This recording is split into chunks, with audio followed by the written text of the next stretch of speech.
না আমার গুড় আছে এখানে গুড় কম তুমি খাইয়ে যাও বিসমিল্লাহ কই না গুড় আছে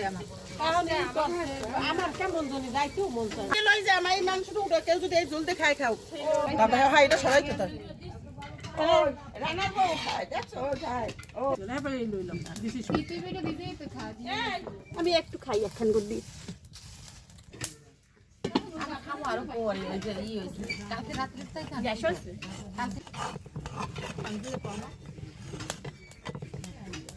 কই এই এই ও এই নে দাই এনে রেখে নে ছোট পিঠাটা দে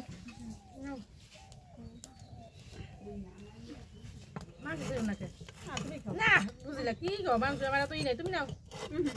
আমার একটু জলই খাই দেখেন মাংস খাই না তো নাও জলই ভালো লাগে খাও খাও চান্দিলে বুপি এখন সাজে ফিরে নেবে পায় না কে চিন্তা করে কোন কি করবে না